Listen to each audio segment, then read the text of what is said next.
अस्सलाम वालेकुम दोस्तों, मिडल ईस्ट की जंग अब एक नए और खतरनाक मोड़ पर पहुंच चुकी है। दोस्तों, पल पल न्यूज के इस वीडियो में आप देखेंगे ऑपरेशन ट्रू प्रॉमिस 4 की 55वीं लहर का जबरदस्त हमला, जहां ईरान ने हाइपरसोनिक फतह, कद्र और इमाद मिसाइलों से तेल अवीव को दहला दिया है। बताया जा रहा है कि इजराइल की संसद भी निशाने पर थी और जैसे ही मिसाइलों की आहट सुनाई दी, संसद में भगदड़ मच गई। सांसद सेशन छोड़कर बंकरों की तरफ भागते नजर आए हैं। वहीं दूसरी तरफ हिजबुल्लाह के धमाकों से आईडीएफ भी डैल गया है, जहां दक्षिण लेबनान में मार्कवा टैंक को गाइडेड मिसाइलों से उड़ाने की सनसनीखेज फुटेज जो है हिजबुल्लाह ने दुनिया के सामने रख दी है।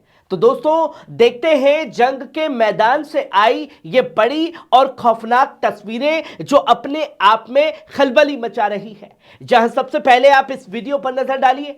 ऑपरेशन ट्रू प्रॉमिस 4 की 55वीं लहर का हमला, जिसमें कहर ढाया गया। ईरान के हाइपरसोनिक फतह मिसाइलों से तेल अवीव को दहलाया गया है।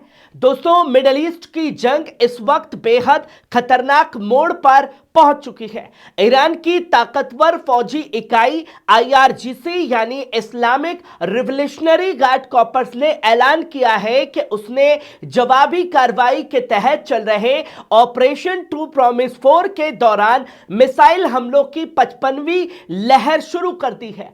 आईआरजीसी के बयान के मुताबिक इन हमलों में तेल अवीव और बेन गुरियन एयरपोर्ट के आसपास मौजूद कई अहम सैन्य ठिकानों को निशाना बनाया गया है। बताया यह भी जा रहा है कि इन टारगेट्स में एरोस्पेस हथियार बनाने वाले सेंटर और एयर टू एयर रिफ्यूलिंग की लॉजिस्टिक ठिकाने भी शामिल थे। दोस्तों, इसी के साथ इस हमले में ईरान ने अपने बेहद ताकतवर हथियार इस्तेमाल किए हैं, जिनमें हाइपरसोनिक फतह मिसाइल दागी गई, कद्र और इमाद मिसाइलें भी दागी गई हैं और साथ ही साथ सुसाइड ड्रोन भी शामिल बताए जा रहे हैं। सिर्फ इजरायली नहीं बल्कि आईआरजीसी ने यह भी दावा किया है कि अमेरिका के फौज के कई ठिकानों को भी निशाना बनाया गया है। इसमें खास तौर पर यूएई का अल धाफरा एयरबेस, बहरीन का जुफैर नेवल बेस और शेख ईसा एयरबेस शामिल बताए गए हैं। इन ठिकानों पर फतह, जुल्फिकार और दिफ्जुल जैसी मिड रेंज सॉलिड फ्यूल मिसाइलों और स्मार्ट यूएवी ड्रोन से हमला करने का भी दावा किया गया है।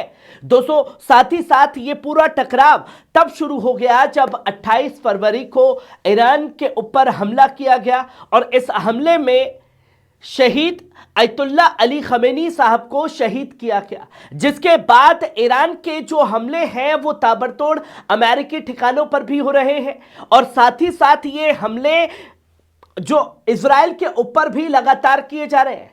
दोस्तों, हालांकि अब चुन चुन करके अरब देशों में और इजराइल में उन लोगों को गिरफ्तार किया जा रहा है जो सर्कुलेट कर रहे हैं वीडियो वहां के हमलों की, जिसमें से रिपोर्ट ये आई है कि तकरीबन 50 से ज्यादा भारतीय भी गिरफ्तार किए गए हैं जो अरब कंट्रीज में रह करके हमलों की जानकारी सोशल मीडिया पर साझा कर रहे थे।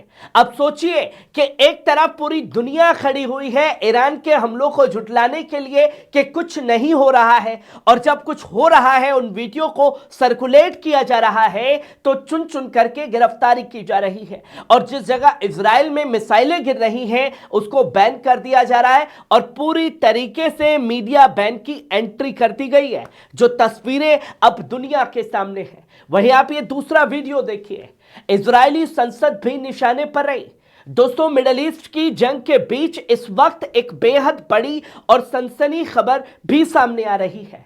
रिपोर्ट्स के मुताबिक इजराइल की संसद कैनेसेट को अचानक खाली कराया गया और वहां मौजूद नेताओं और अफसरों को बंकर में तुरंत शिफ्ट किया गया।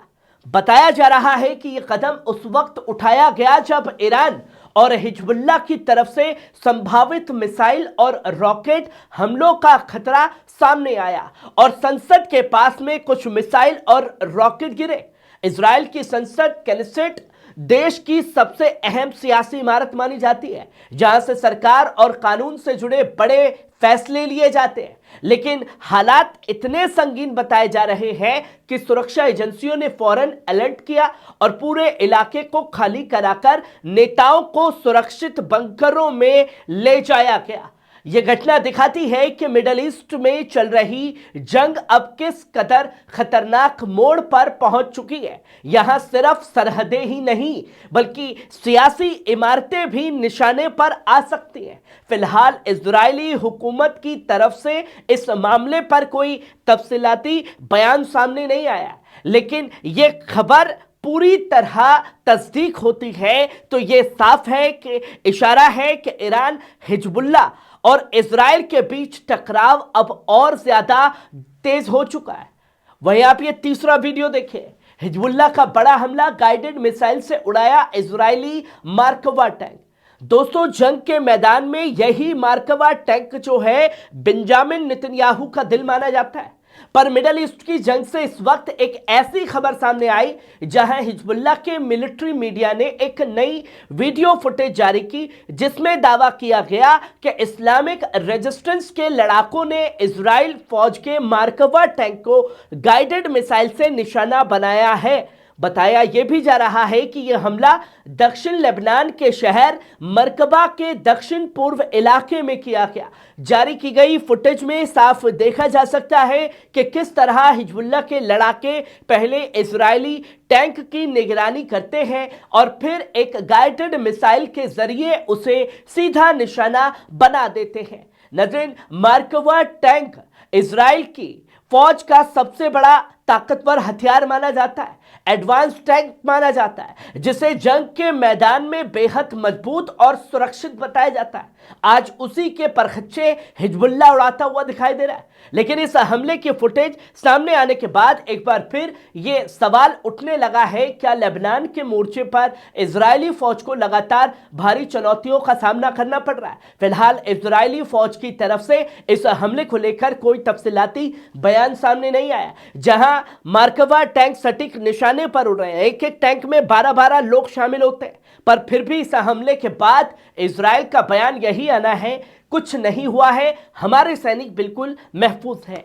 क्या इस बयान पर इजराइल के भरोसा किया जा सकता है, जो सच्चाई लगातार छुपाने की कोशिश की जा रही है?